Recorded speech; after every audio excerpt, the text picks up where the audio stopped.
I have recently was introduced through an email that I got a contact with someone about stones and bones.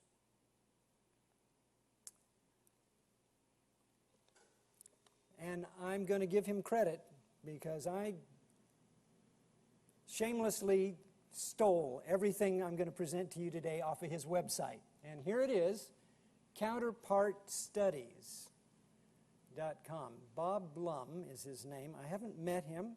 We haven't even talked on the phone, but we've had quite a number of emails back and forth. And he's interested in having us print some books for him. So he encouraged me to go to the website and look at some of the material there. Well, I got so captivated. It's amazing, the stuff he's got in there. I just want to share some of that today. I thought you would enjoy being exposed to some of the material he's put together. So I want to definitely give him credit. Stones and bones. Well, you know the expression, sticks and stones may break my bones, but words can never hurt me. Well, that's not what we're talking about today. Although, we will be talking about bones and some other kinds of stones. So let's look at the one that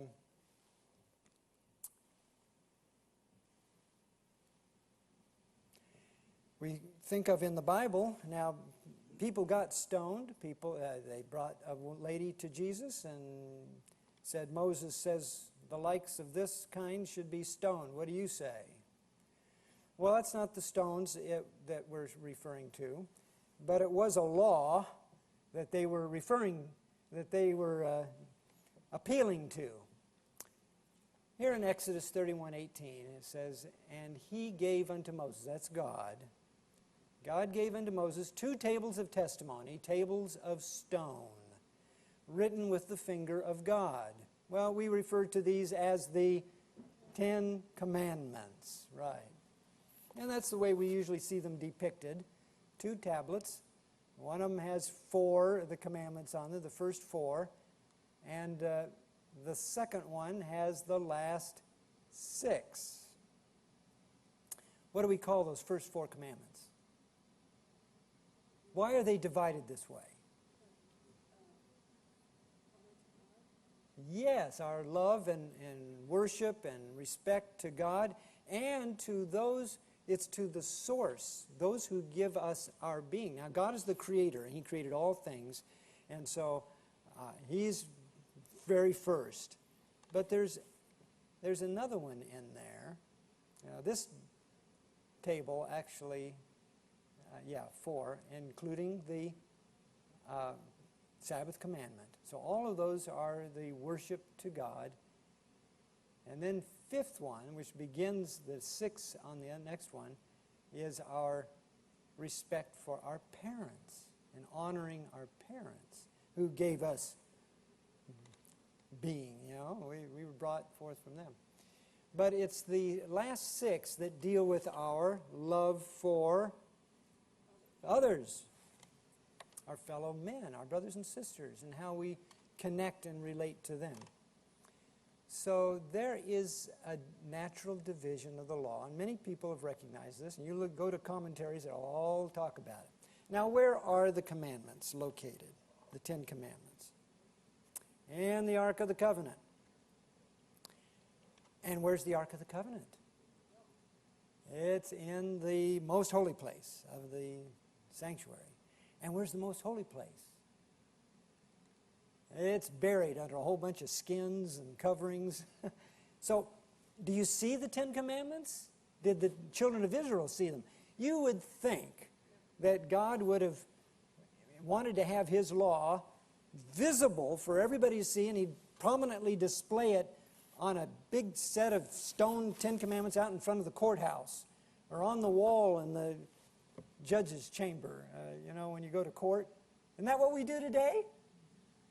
Yeah, we put them up on a wall, and want everybody to see those 10 Commandments. What did God do? He hid them. They're way down inside, buried, out of sight. Does that mean out of mind? No, because where did he really want the law? In our minds, our hearts, that's right. Okay, so there's some characteristics about the stones that we want to look at. Now, here's the exciting part. The rest of our study is going to compare how our bones, parallel in so many ways God's stones and the law that are written on those stones. Well, let's look at a list of the bones in the Bible, and I go to that august, reputable authority, Wikipedia, and it tells us that there are 206 bones in the adult human body. Now, we start out, when we're very, very, very small, we have more than that. Maybe up to 275. It says here 270. But there's 206 when we are mature, because a number of those fuse together. And we'll see how that works here a little later. And they're divided into two divisions, just like the stones. We have the axial skeleton, that's the part that goes right down the middle, 80 bones. And the appendicular skeleton, that's everything that's connected to the axial skeleton. Now they have 126 listed here, but as we look at the anatomy, you're going to see that there are some connecting bones that are not axial, and they're not appendages, but they are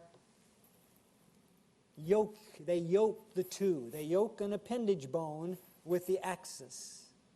And they're mediators.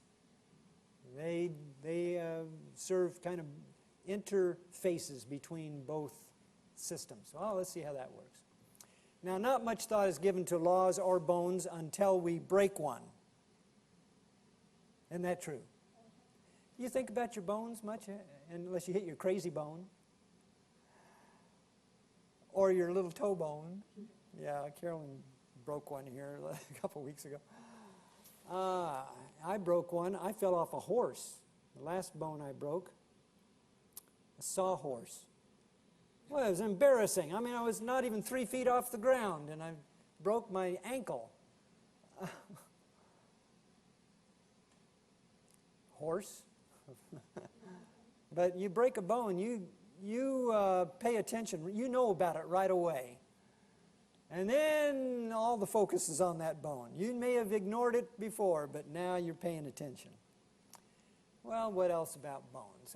So they're part of the muscular skeletal system. So we have bones that are connected to other things. Things that make the bones move, like muscles, right? That's how we can walk, and we can salute, and we can eat, and we can help somebody. And we do a lot of work with the bones and the muscles connected. Now, the muscles are connected to the bones by the tendons. So this is the interface between a bone and a muscle. It makes that attachment through the tendon. And ligaments connect bones to bones. And all of this whole, everything in there, the bones, the muscles, the tendons, the ligaments, are all composed of what is called connective tissue. So there's a real connection going on here. Now, let's stop right here. Is there connection between one law and another? What did James say? Are the laws connected? He talked about them almost like a chain. If you break one, what is the chain? The chain is no stronger than its weakest link. And a chain is made up of links. So if you think of the law, and it's composed of all these separate little laws, each one of them has an influence or an application or a reference or a link to one of the others. They're all part of the entire package. And you have to obey all of them. You have to respect all of those laws. Okay, now let's look over here. So bones are parallel to laws. A bone is a law. Oh, we'll see how this works. And the muscles that move that law. How does the muscles that move the bones, how do we keep the law? What makes the law? How do we work the law? Faith that works by love. You ever heard that expression? You think, because you've determined, what did Daniel do? He purposed in his heart, that's where the heart is, right? The brain, in his mind, he decided, I have decided to follow Jesus. Yeah. We're going to do something, and we make that deliberate choice to do it. And then, how do you make that? You have to have some motion. You've got to have something connected to that thought and that determination, and that's where the muscles come into play, and the nerves, the decision says to the muscles, okay, now make that bone move. Make those bones do some work. Now, the connection between the bones and the muscles. What is that aligned to in the spiritual realm? We have life forces that operate in us. Some that we use every day in our operations and our activities and as we go about. And I would call that the spirit of man. Right? We make decisions and we do it. We've just been talking about that. The spirit of man. All right, and those laws, those bones, those stones, that part of the stones that deal with our relations with other people is the love, the laws that deal with our love to our fellow men, fellow woman, our brothers and sisters. Spirit of man. That's kind of like the tendons to the bones, to the muscles, and connecting the bones, because they're going to enable that to all take place. The ligaments, this is the bone to bone. Now, okay, let's put this into play here. Bone is a law, so you have a law to a law. What kind of laws did we just talk about? Those laws which are on the love to man side. And then we have the laws that are on the love to God side. So the Spirit of God connects the Spirit of man so that we can have love to God. This is what we do for Him, what we do for each other. And all of it's connected. The glue that holds this all together is, what have you noticed so far? What's the theme that's going through all of this? Love. Love to God, love to man. And it's what binds all of that together. Okay, now we're going to get into some anatomy. So take notes, class. We already talked about how many bones here. Let's look at in a little more detail of the axial skeleton. Oh, there it is, highlighted in blue, right down the center. So this central axis, and we're standing upright.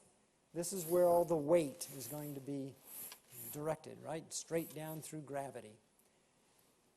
And beginning with the head at the top, these are the part of the skeleton that's protecting the vital organs, our brain, our heart, our lungs. You got to have those to do anything else. You might lop off an arm or a leg or all of them, and you got to have that central core. So this is the axial skeleton. Now, associated with that, right around it, is the appendicular skeleton.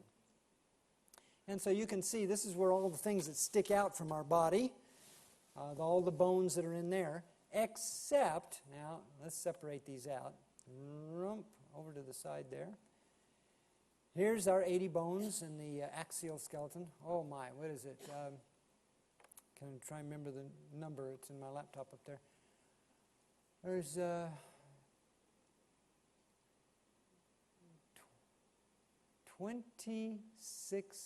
25 bones in the chest, 24 ribs, 12 sets of ribs, and each side, that's 24. The sternum in the middle, that's 26.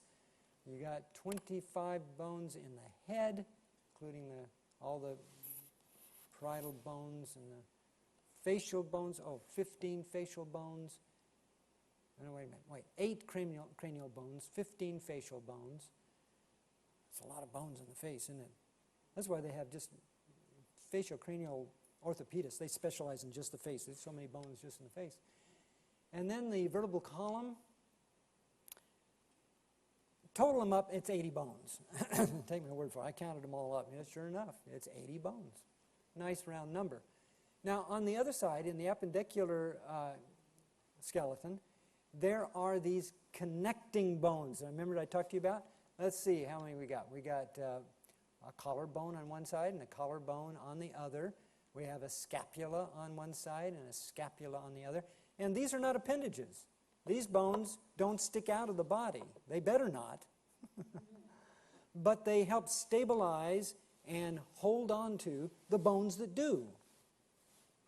But they're not axial bones either, because they're not weight-bearing. But they're connected to the axial bone. So you see how that works? Now, there's 2 more. There's the ischium and pubic fused bones on the one side, and the ischium and the pubic bone on the other side. So we've got 6 connecting or yoking bones. That leaves 120 appendicular bones, the appendages, and 80 axial bones. Do you find that an interesting number?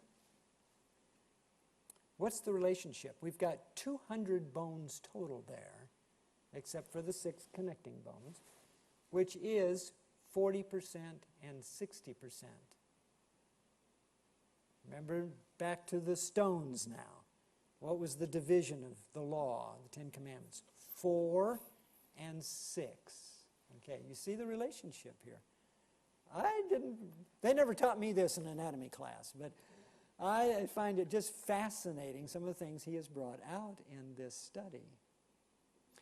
Well, bones have 2 types of power principles. There is the letter of the law.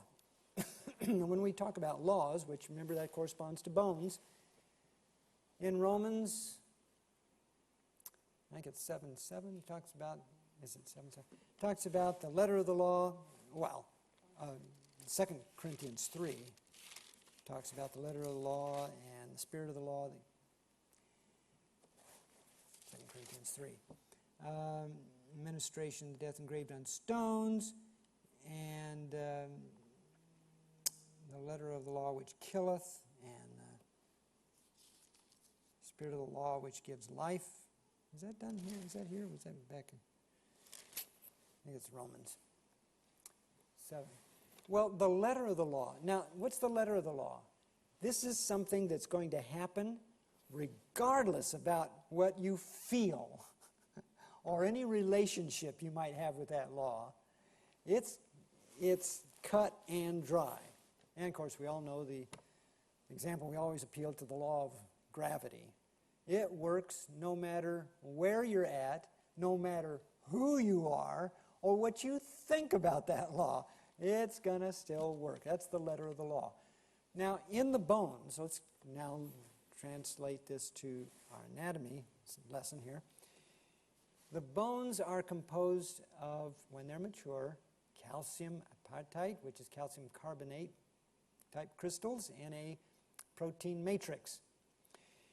And these crystals are polar. They're polar crystals. They've got electrical charges, and when they're aligned in crystals, they connect, they bond. It's an ionic bond. And so an ionic bond is an electrical bond. And these have a piezoelectric effect. You can bang on a bone, and it generates, because of that compression force, a little tiny voltage in the bone. One of the things that we try to encourage people who have broken long bone, weight-bearing bones, like their leg or hip, is to early ambulation. Now, why is that? Why do you want to get these people up and walking right away? induce a little electric charge in there. It helps speed up bone healing. Now, knowing this, in recent years, the last 30 years or so, or more perhaps, but very prominent nowadays is when you have a trouble with somebody not healing up a bone, a malunion, is to put an electrical charge across that fracture. They started out by putting electrodes into the bone. That's invasive. Then they found out you could just put conductors, electrodes on the skin around the bone and put a charge across there. Or even magnetic coils and induce a pulsating electrical. And that magnetism, as you know, magnets induce a charge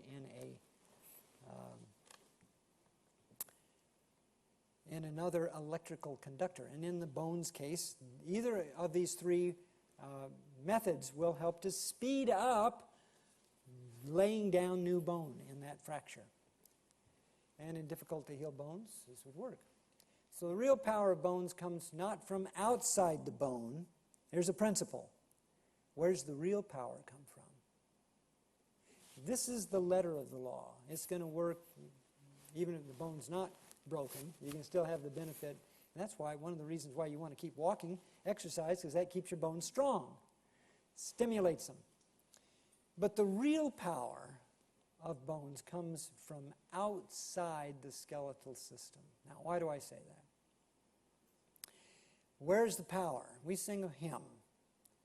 There is power, power, wonder-working power. Where is the power? In the blood. In Leviticus, I think it's 11:17, isn't it? Somewhere around there. Or is it 17:11? I always get those mixed up. There is life in the blood. There's life in the blood. There is power in the blood. Now, what's the life that we're talking about? When we say there's life in the blood, where does that life come from? Yeah, we read it in Sabbath school class this morning.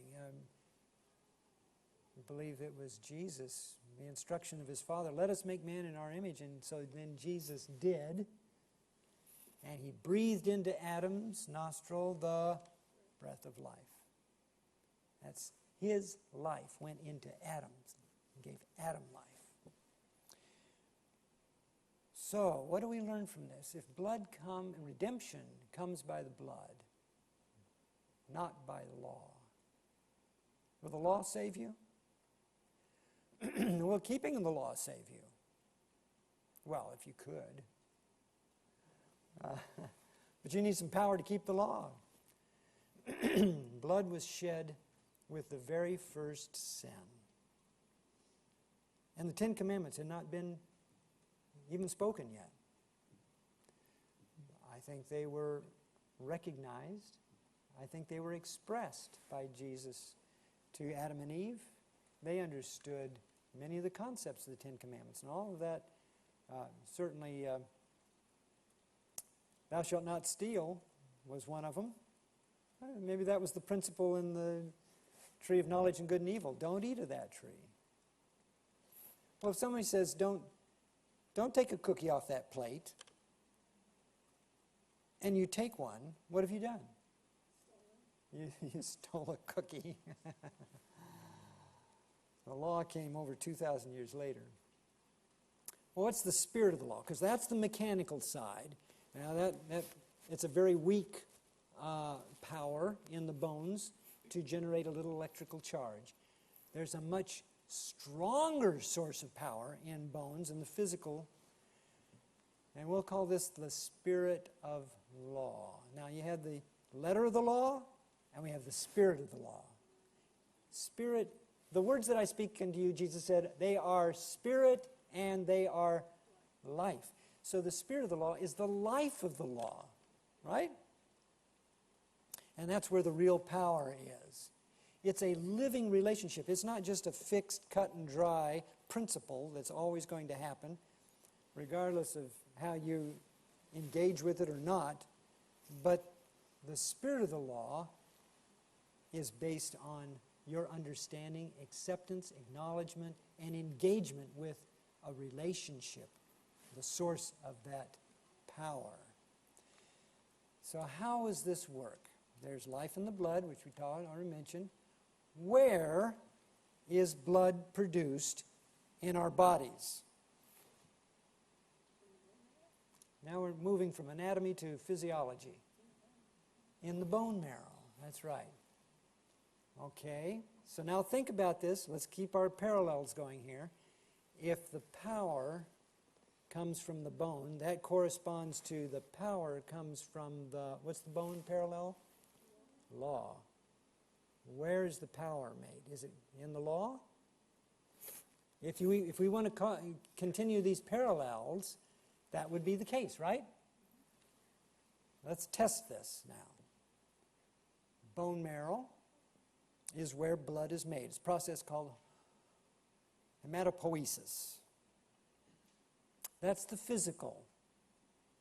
And that's true when we are adults. But if the law is the source of redemptive blood in the spiritual side, now we're paralleling the spiritual with the physical, then that would mean we have to obey so that we can be forgiven. Is that how it works?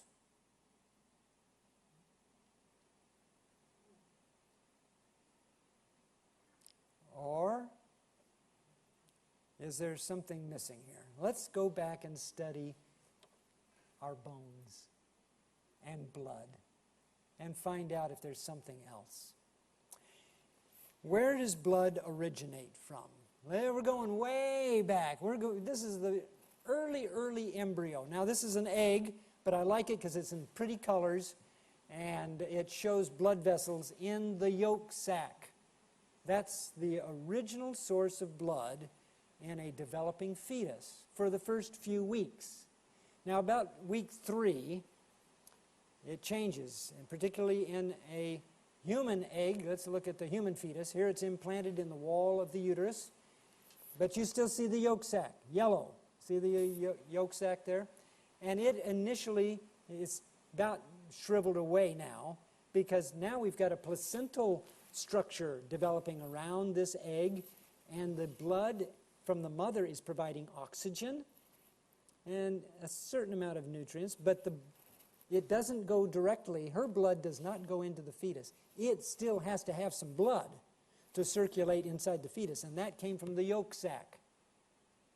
But by about week 4, 5, or 6 in there, then an organ inside the fetus starts producing blood in its own internal structures. And you know what that is? What would you think it would be? This is going to be a surprise. It's not the heart. It just pumps the blood. It's not the bone marrow. They don't come into play until about 6 months. What produces the blood in the fetus? The liver. And that's why we call it the liver. That's where life is in the blood. Well, the blood is in the liver. And for about 6 months, the liver and then the spleen also are part of the hematopoietic system that is producing blood for the early developing fetus. And in this very early embryo, it's the yolk sac. Okay, so with that understanding, now we know something a little more than we knew about the adult who's making all their blood out of their bone marrow. And that's primarily the long bones, leg bones, arm bones. That's where all our blood is being generated for the most part, the marrow. Well, let's look at this sequence now. Okay, now that we know that the blood develops first and then bones bones aren't even made yet. In that early fetus, and when the yolk sac is producing blood outside the embryo, what does that tell us? Where's the source of life coming from? Is it from within us? It's from outside of us. There is a source outside and above that gives us life. And if the blood corresponds The blood that Jesus gave to us is his redeeming blood. He's our Redeemer, and redemption by his blood precedes our keeping of the law. That's certainly true for us chronologically in this age, isn't it? Jesus already has died for us. He has already been our Redeemer. Now, we obey because of what he has already done, the blood he has already shed. What about those in the Old Testament? Jesus hasn't died yet, but what did they have? They had sacrifices. They had animals that were a symbol of the blood that Jesus was going to shed. The promise that Jesus would die for us, to redeem us, when was that made? Before the foundation of the world. I understand from other writings that is before any other thing was created. In the mind of God, in the Father's mind, in communion with his Son, they determined long before any other creature was made, what would they do if sin should ever, rebellion should ever occur. So this is way, way, way before. And the developing embryo and the source of blood outside and before the bone can ever come into play is a picture of all of that. I think it fits very nicely. He already forgave us long before we have done anything. Our obedience is a response to his gift and his sacrifice. I had not known sin but the law. Well, it redirects us back to what Jesus has done. The law was our schoolmaster to bring us to Christ. Go back to him. Okay, now a little more detail about how bones actually develop. And there's so much to learn in this part of our study. This is called endochondral ossification. Now, there are different structures in the bone. There's the periosteum, that's the little lining around the outside of the bone. Endochondral, endo is inside, so this is the bone inside the periosteum. And in the very, very early developmental stages, bones don't have any calcium. You can't break a bone, pretty much. You know, a little fetus, they're very flexible, rubbery, just cartilage.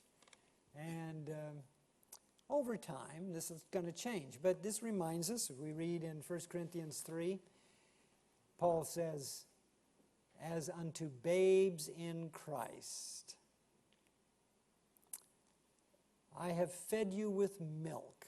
Well, that's baby food, right? Okay, why is he talking to them this way? Because you were yet worldly.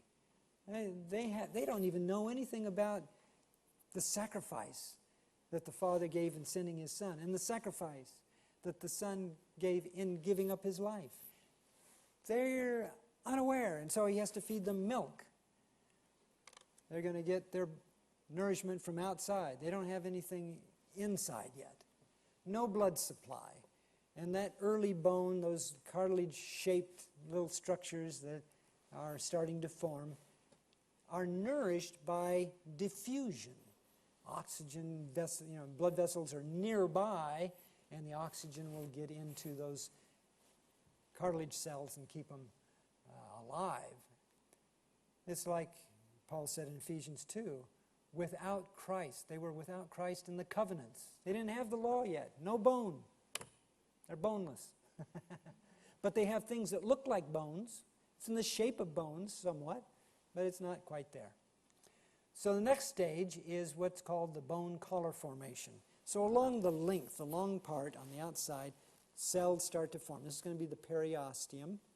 And it's in the very center is where the center of ossification. There's where the core of the bones will start to be produced, and calcium will start to be laid down. This is a long process, and anyone who's grown up knows how long it can take. When do we stop growing? How long does it take? 21, your legal age. Have you finished growing yet? Fully mature? There's something in the Bible that suggests maybe it's around the age of 25 to 30. Where do we learn that? Numbers chapter 8, verse 24. It says, the Levites, from 25 years old and upward, they shall go in to wait upon the service of the tabernacle. Now, these are not the priests that actually do the, actually conduct the sacrifices and transferring the blood, but they're waiting. They're going to be the go-to, the gophers. They're going to go get the water for the cleansing. They're going to go and get the ingredients to make the incense. And then, but the higher Levites, the more seasoned ones, will actually do the work. And then we read about that in Numbers 4, verses 3 and 23. Levites 30 years and upward work in the tabernacle. So these are the ones that actually do the stuff. But you can start out, you're kind of an apprentice at 25, and at 30, okay, you're certified. A certified priest now. Well, this is what we read in the story of Joseph. Joseph was 30 years old when he was made governor of Egypt, second only to Pharaoh.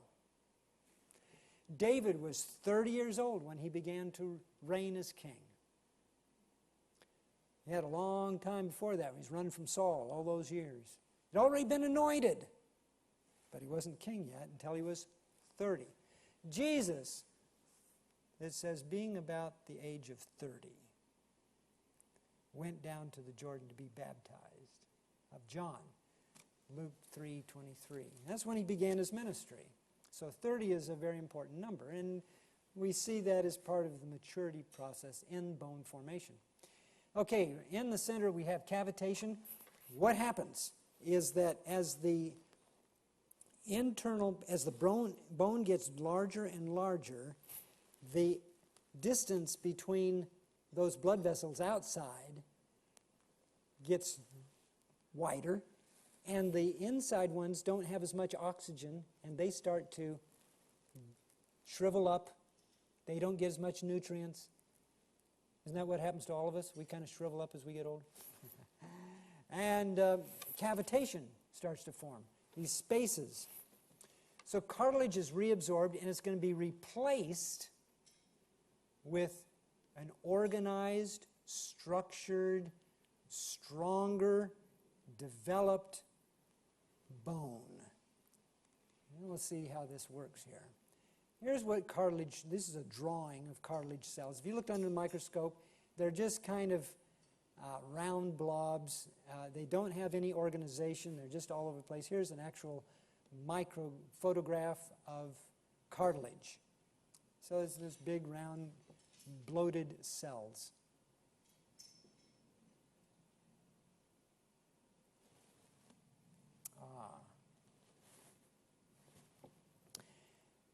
And here's what bone cells. Now that these are new, these are going to take the place of the cartilage cells. They're going to be replaced. What does Paul say? The old has died away. The new man takes its place, right? And any man who is in Christ, he is a new creature. The old has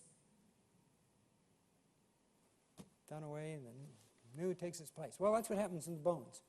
And these cells, look how different they are. That's a drawing. They have many little projections that reach out and touch other nearby bone cells. So they communicate. Here's a little diagrammatic drawing, shows this. They're exchanging nutrients. They can pass it along, so the ones clear inside the middle of the bone can get it. It will conduct it, and they share. It's like a bucket brigade, and they send this stuff all the way down inside. And then they're arranged in circular arrangement around a central core called a Haversian canal. And up the blood flows, blood vessels go up and down through the canals, and then they take the nutrients out to the outside. And here's a photograph of what that looks like. Very beautiful. And this is much more structured. Calcium now can be laid down in between all these little cells, and it is strong. Here's another diagrammatic picture. You can see how these rings, little rosettes, outer cores, core after core. Now, we do this in structural engineering. If you have, what do we do with plywood? What's plywood made up of? Layers, right? And it strengthens it by having all those layers. Well, this is the same idea, only except it's like plywood in a circle. These are rings of bone cells. And in the center, you can see where the very central of the bone, this is the marrow, that's where ultimately blood is going to be produced. So now the bone has become structured, it's organized, it's strong, it's productive, it can do work. When the little tiny baby, they can't even stay up on their feet. Their bones are so weak, they don't have any strength to stand. That's why it takes about a year before you can start standing up and doing things. And as we fully mature, then we're ready to do real work. The marrow is mentioned in the Bible in numerous places. I just put two of them up there. Psalm 63 talks about the fatness of our bones. And it's a good thing. When we have plenty and we've been and God has blessed us, our bones become fat. And the red marrow, which is producing the red blood cells, the blood, is joined by yellow marrow, which is the fatty marrow. And that's to be used when there isn't a lot of nutrients available. Maybe we're going through a time when food is scarce. We can live off that part. Well, let's move on. Bone development and periosteal blood invasion. Now, finally, we're going to have blood supply coming from outside. And now the bone can really take off and start lengthening and developing and growing. And the blood, as we mentioned, first produced in the yolk sac and then the liver. This comes from the gospel, the power of God unto salvation. He cleanses us from all sin. Now, when you have blood flowing in and veins flowing out, you've got arteries going in and veins coming out, you can make sure that all those cells in there, not like the little cartilage cells that died off because they couldn't get enough nutrients. Now there's plenty of circulation so that they're kept clean. All the cells are, all the impure metabolic byproducts are removed. The cell, everything can start growing. And now elongation can take place. And this refers to Ephesians 4. Till we all come in the unity of the faith and the knowledge of the Son of God unto a perfect man and the measure of the stature of the fullness of Christ. We're going to grow up. And that happens. Now, take all this physical that we've just learned and apply it to our spiritual life and development.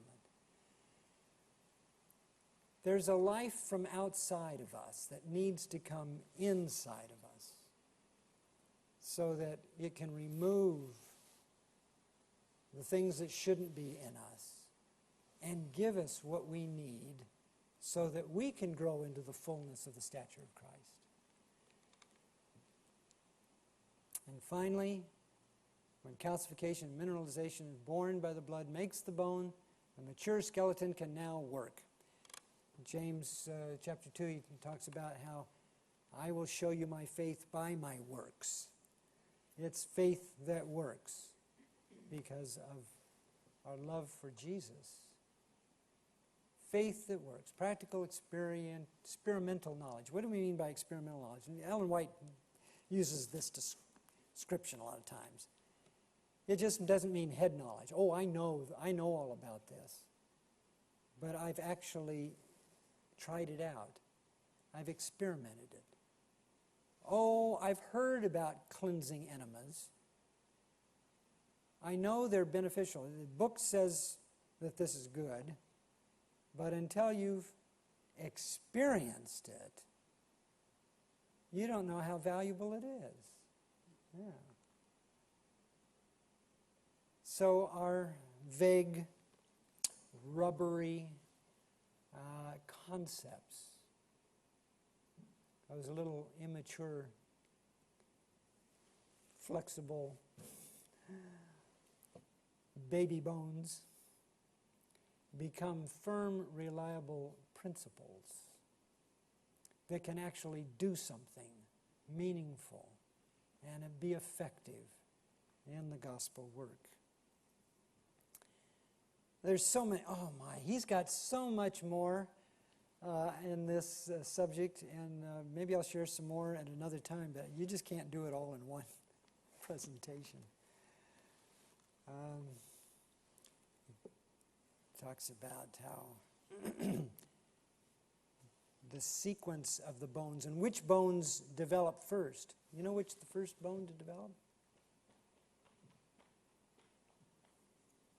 The ear bones. The stapes, malleus, and incus. You got 3 on this side and 3 on this side. They're the first to ossify. Why is that? Baby needs to hear in the womb? Can babies hear in the womb? Oh, we know that's for sure. What did Jesus do when he heard Elizabeth? He leaped for joy. No, I wasn't Jesus. That was John the Baptist. Sorry, let me get my story straight here. John the Baptist leaped for joy when he heard Mary. I get the right. What's going on here? Anyway, prophecy. He's got all these things. The way that the bones in the body, the sequence in which they mature and ossify, follows biblical prophecy sequences. It's amazing. I just can't wait to share some more of these things with you. Well, the rain is coming again, and it's time for us to close. Shall we kneel as we pray?